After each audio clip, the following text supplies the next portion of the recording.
On Saturday night, I attended the Sheffield United Player of the Season Awards and met such players as Sander Berge, Ollie McBurney, John Egan, Tommy Doyle, James McAtee, just to name a few. So in this video, I will talk you through how I managed to get hold of the hottest ticket in town, what the night was like, and more importantly, what the players were like. But before we get into all that, this week has been the best footballing week of me watching the Blades of all time. Firstly, I was invited by Prince Abdullah to Wembley, and if you haven't seen that video of me talking about it, make sure you check it out after this one. Then on Wednesday, the night we clinched promotion to the Premier League, I was invited to the Sheffield United boardroom by my mate 𝗍𝗶𝗍𝗶𝗂𝗂𝗂, aka, and probably more importantly, the Blades chairman. And then the week was topped off by being invited to the Player of the Year Awards and meeting some of my red and white heroes. Now let's start off with Wednesday night as the Blades clinched promotion to the Premier League with a 2-0 win over West Bromwich Albion. I was sat in the boardroom on a table with some very, very important people. Yusuf, Stephen Bettis, there was a bloke from the EFL on our table as well, but probably more important than any of those, James from Rainbow Blades. What an absolute legend. It was actually the first time I'd ever met James, believe it or not. We were in reception milling around together, then we went upstairs and then we were chatting in the boardroom together. We sat next to each other and then we sat next to each other in the stand as well. So it was absolutely fantastic, a real treat to watch the Blades get promoted with James. We were fed and watered to a really high standard, and I enjoyed some great footballing chat with everyone on the table, including the Blades CEO, Stephen Bettis. And I hate to break it to you, Stephen Bettis is a really nice guy.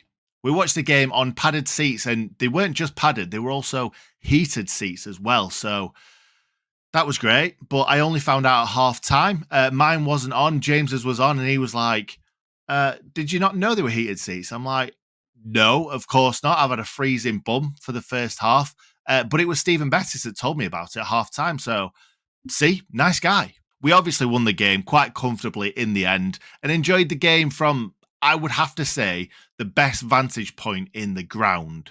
It was obviously a great occasion winning promotion on Wednesday night, but I hadn't booked Thursday off work. So for me, the festivities ended after my match reaction at about, I'd say, midnight. That tastes like promotion! Which wasn't shared by the players from what we saw. However, I don't blame them one little bit. Now let's move on to the part of the video that everybody's come for, the Player of the Year Awards. So it's me and my mum that went to the Preston match with my wife at home looking after our 10-month-old son. My mum and dad had agreed to look after our little one while we went to the awards ceremony. However, we were slightly late leaving the game because we wanted to see the Blades hold up that incredible trophy. It's tiny. It's really small. I was sat right next to it at the award ceremony. But who cares? It's another trophy that the Blades can put in our cabinet.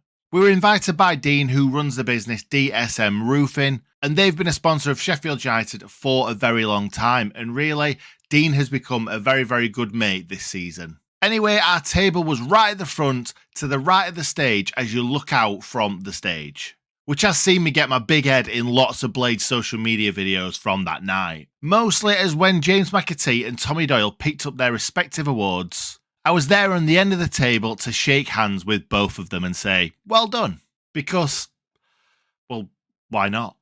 And that was the only contact I had with any players until virtually the end of the night. And I think that if me and my wife left at that point, I wouldn't be making this video right now. After that, I managed to bore Jack Lester to death with a story my drunken brain thought was funny. And then I caught George Bulldog as he came out of the toilets. Sorry, George, I didn't mean to catch you just as you're coming out of the toilets. I was waiting for my wife. Honestly. And then later on in the night, after sipping down a few glasses of Dutch courage in the form of red wine. By the way, guys, a little tip here for you. If you're going to these sorts of do's, weddings, awards do's, drink red wine because no one else seems to. And I had a full bottle of red to myself. May not have been my finest hour, though. Anyway, I walked towards the bar with my photographer/wife, and luckily, James McAtee, Sander Berge, Kieran Clark, and Ollie McBurney were all chatting together at the bar. I walked up to James McAtee, ready to ask him for a photo, and he went, I know you. Sorry, that's a terrible, terrible Manc accent. Anyway, yeah, so he said that, and I was like, okay, do you? And he's like, yeah, you run that YouTube channel. Don't tell me. It's and he kept clicking away for ages, and eventually he went Sheffield Way, and I'm like, yeah, close enough. He said he'd seen the channel on many occasions, which just blew my mind. I never thought they would be watching it. I thought they'd be too busy being good at football and earning loads of money. He was so lovely. I managed to get a photo with him, and he was clearly just as happy about it as I was. My next victim was the massive Norwegian Sander Berge, and I'm tall. I'm 6'2", and I'm normally the tallest in most rooms. I was nowhere near the tallest, even in the players. I got dwarfed by Sander by miles. I got dwarfed by 𝗷𝗚𝗂𝗏 and 𝗵𝗱𝗂𝗏. Anyway, Sander Berge. So I walked towards him, and before I got a chance to say, Sander, may I have a photo, please, mate? He went, podcast man, in my face, which was one of the greatest moments of my life. It was in a Norwegian accent, Sander's fantastic Norwegian accent, which I'm not even going to attempt to do. Podcast man? No. Oh my God. Podcast? No, that's Jamaican. Podcast man? Oh, that's Jamaican again. I'm sorry. I'm going to move on. He knew who I was straight away as soon as I was in front of him. And podcast man is probably one of the better nicknames I've had in my life. He then proceeded to prove to me that he knew about the channel by telling me things about the channel, which I thought was absolutely adorable, because I'm like, I believe you, Sander. I believe you. You shouted podcast man in my face. Of course I believe you. I'll be honest, I didn't really spend too much time with these players, maybe 2 or 3 minutes each, because I know how busy they are. They are the stars in this setting. So everybody wants to speak to them. So I made sure after a couple of minutes, I left him alone, didn't ask him too many questions, and I moved on after talking to Sander to talk to Ciaran Clark. Oh, before we move on to Ciaran Clark, Sander Berge has the longest finger in the world, apparently. I didn't even spot this, but saying that, I was pretty hungover when I posted the photos. But everyone on Twitter and Facebook seemed to really enjoy that Sander had got a really long finger. Anyway, Ciaran Clark. I was very apologetic to him about his injuries because I really like Ciaran Clark as a footballer. I've said on more than one occasion that he is a Rolls Royce of a defender at the back. Very, very kind of cool on the ball. And I was a bit gutted that we're not seeing him more this season. So I said that to him, and he replied back with, well, Jack Robinson's been absolutely fantastic, which, yeah, he has. I then tentatively walked over to 𝗷𝗚𝗏𝗏𝗏𝗏. He was talking to someone before, so I didn't go over to him straight away. But he was kind of like right in the corner. So people were starting to disperse. So I went over to talk to Ollie. And like I say, it was tentative because I've been quite critical of 𝗷𝗚𝗏𝗏𝗏𝗏 in the past on videos. Certainly not this season, but in previous seasons, because I just feel like 𝗷𝗚𝗏𝗏𝗏𝗏 has so much more to offer than he did before. Obviously before this season, because he's been terrific this season. And also, I think another reason why I've been a little bit harsh on McBurney in the past is because if you go back to the video when I was talking about McBurney when we signed him, I was so excited to see McBurney because I'm thinking, this guy is the complete striker. And I pretty much said that to his face. But a while back, after something I said on either a video or Twitter, I can't remember, he blocked me on Twitter, which stood for around a year, something like that. And then other fans came to my aid and asked him to politely unblock me, which he did.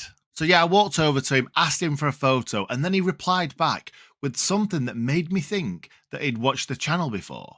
I know he blocked me in the past for saying some critical things about him, but I didn't expect him to actually know who I was. But the thing that he said, I can't remember for the life of me because I was wildly drunk at that point. So I asked him if he knew me, and he said, of course, man. Obviously, I'm paraphrasing because I can't remember for the life of me what he said. But we did have like a bit of a heart-to-heart for about 5 or 10 minutes.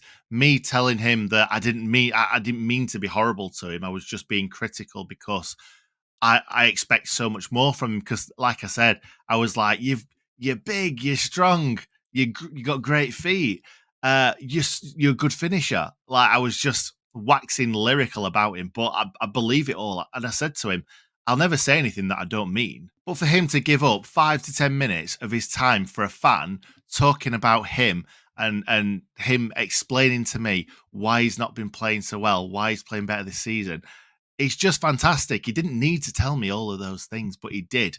He was such a nice guy. And I understand why when people meet Ollie McBurney, they love him straight away. He was so lovely. At this point, kind of everybody had sort of dispersed. So it were like just me, Ollie McBurney, and my wife. She was taking a photo of us both. So I asked him if he'd take a photo with her because he was so nice. And obviously he did because he's really nice. Did you know that he were really nice? Anyway, me and Ollie McBurney are now best mates and will probably be inseparable for the rest of our lives, I would think. I then got a photo with Ollie Norwood, Chris Basham, John Fleck. The final boss of the evening was John Egan. I absolutely adore John Egan and wanted to get a photo with him, which he obviously obliged. But what I wasn't expecting him to do was shout, "In good nick," in my face. That was another really, really surreal moment. And then went on to tell me that his missus, I don't know whether it's his girlfriend or his wife, watches the channel all the time and is our biggest fan. And I gave her a little high five and a bit of a thank you for racking up those views on the channel, which was crazy. I don't know if John Egan's a fan. I'm going to say yes. But the fact that his partner watches it is crazy. It really is. Just like me, he'd had a few to drink as well, as you can see in the photo. I told him how much I loved him, and then I toddled off on my way. I also bumped into Tommy Doyle. I think he was probably coming out of the toilet as well, but it was further away from the toilet, as you can see in the photo right now. Again, he looks just as happy as I am to have the photo. He actually shook my hand and said, "Hi, I'm Tommy. Nice to meet you." And I'm like, "Of course I know who you are, Tommy. Like, I'm here. I'm a massive, massive fan." I also saw Ollie our Blaster on the night and gave him a hug because we've got previous.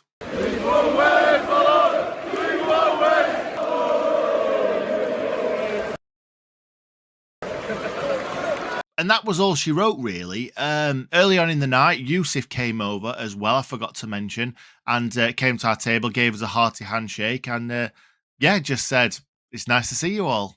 It was an absolute brilliant night, and the thing is, what I took most from this night was the fact that there were so many successful businessmen and women in that room at that time, but everybody's legs go to jelly when they meet footballers. I don't know what it is. I really don't. Mine as well, obviously. Like, these are my heroes. I've had heroes growing up as well that we've interviewed on this channel, and it's always really tough to kind of put that fangirl of you to one side and try and seem like a normal person. So all in all, my wife had a great time. Dean and Co showed us a great evening. We met some Premier League players. Some confirmed that they'd watched the channel, which was surreal, to say the least. And then we came home at 1 a.m. to find our 10-month-old son wide awake, which was fun. Sunday morning was also extremely fun with a massive, massive hangover. However, it was all worth it to hear Podcast Man in a Norwegian accent. So that's us all done. Thank you very, very much for watching. I hope you found this interesting. Please let me know in the comments if you did. Also, drop a like on the video as well. It really, really helps us out a lot and pushes these videos out to more people. I'd like to leave you, though, with one thing, because I can confirm that we have some very, very polite young men that we look up to as Sheffield United footballers. So we've got a lot to be proud of as Sheff United fans. Thanks for watching.